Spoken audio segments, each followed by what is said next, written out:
My narcissistic ex-boyfriend poisoned me over a LinkedIn bio, but he accidentally gave me a golden ticket to Harvard. Basically, my high school rival was a guy named Nathan. He and I were super similar. We were co-presidents of the same clubs, had similar academic portfolios, had done research papers together, and we spent a lot of time together. So despite being known as academic enemies, Nathan and I were actually in a relationship for 2 years of high school. Now those were years that I really valued and enjoyed. Nathan took pretty much all my firsts. But, once the time for college applications rolled around, Nathan dumped me, saying that he needed to focus if he wanted to get into Harvard and he couldn't be distracted with me. This made me upset for a number of reasons, mainly because he called our 2-year relationship a distraction, but also because Harvard was also my dream school, and I didn't appreciate the way Nathan just assumed he would get in over me. And so, just like that, our academic rivalry was back and we each had something to prove. But I never could have prepared myself for the lengths Nathan would go to, just to beat me. Everything went downhill at this debate competition, a 4-day international conference in DC that we had been preparing for all year. This was the final big competition before college applications were due and our final chance to prove that we belonged at an Ivy League school. Everyone was tense,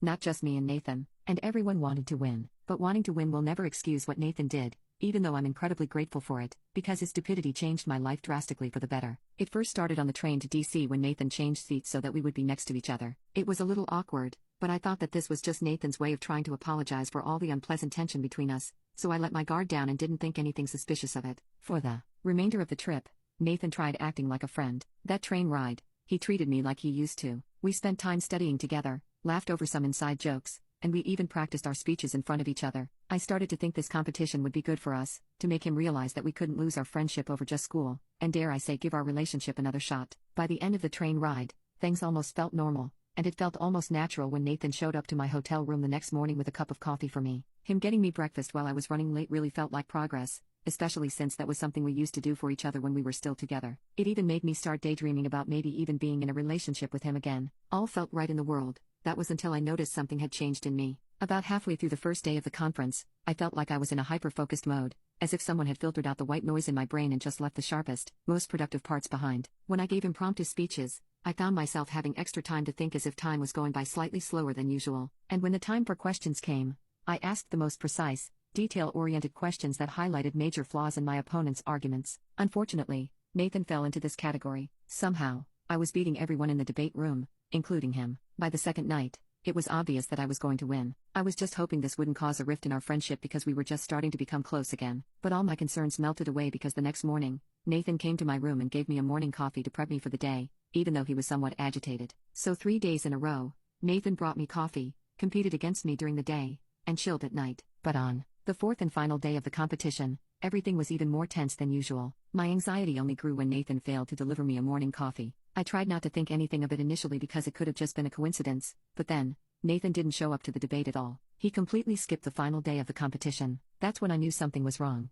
I ran to his hotel room the second the committee session ended. After banging on his door for 5 minutes straight, he finally let me in, but the moment I stepped inside, Nathan exploded at me, asking how it was possible for me to be performing so well. I was going to make some lighthearted joke because I genuinely had no idea how I managed to improve so much in just 4 days. Everything that happened during this conference put all my other work these past 4 years to shame, which was saying a lot since my senior year was the best I had ever performed. But I never got a word out, because Nathan immediately went on a chauvinistic, narcissistic tangent and revealed something truly insane. He had been trying to sabotage me from the very first day. Apparently he felt that this competition was the perfect thing to round out his application, and he really wanted it on his LinkedIn biography so he could call himself an international debate champion, and so he had played dirty to try to win. What I thought was old friends catching up over a cup of coffee was actually Nathan giving me lace coffee to make me lose the competition. At least that's what he thought. Nathan told me that he had tried to intentionally buy me coffee with psychedelics and legal psilocybin alternatives in it, hoping that it would make me loopy, distracted, and confused. But I knew the coffee he had given me was the opposite of psychedelic.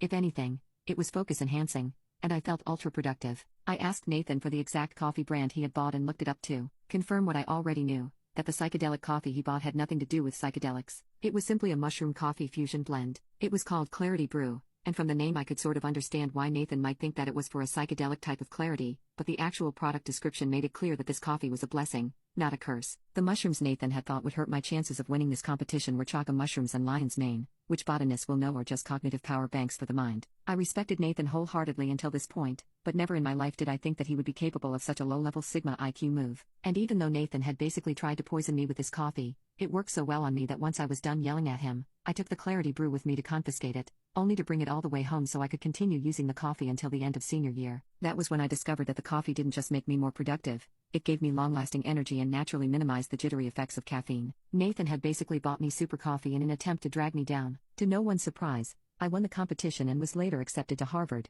Nathan was not. We still text sometimes, and he's apologized a lot for what he did. I've even started connecting him to a few people at Harvard to help him out with some research opportunities because I just want to be the bigger person here. Hopefully one day, he'll be the same way. Edit. Okay, wait.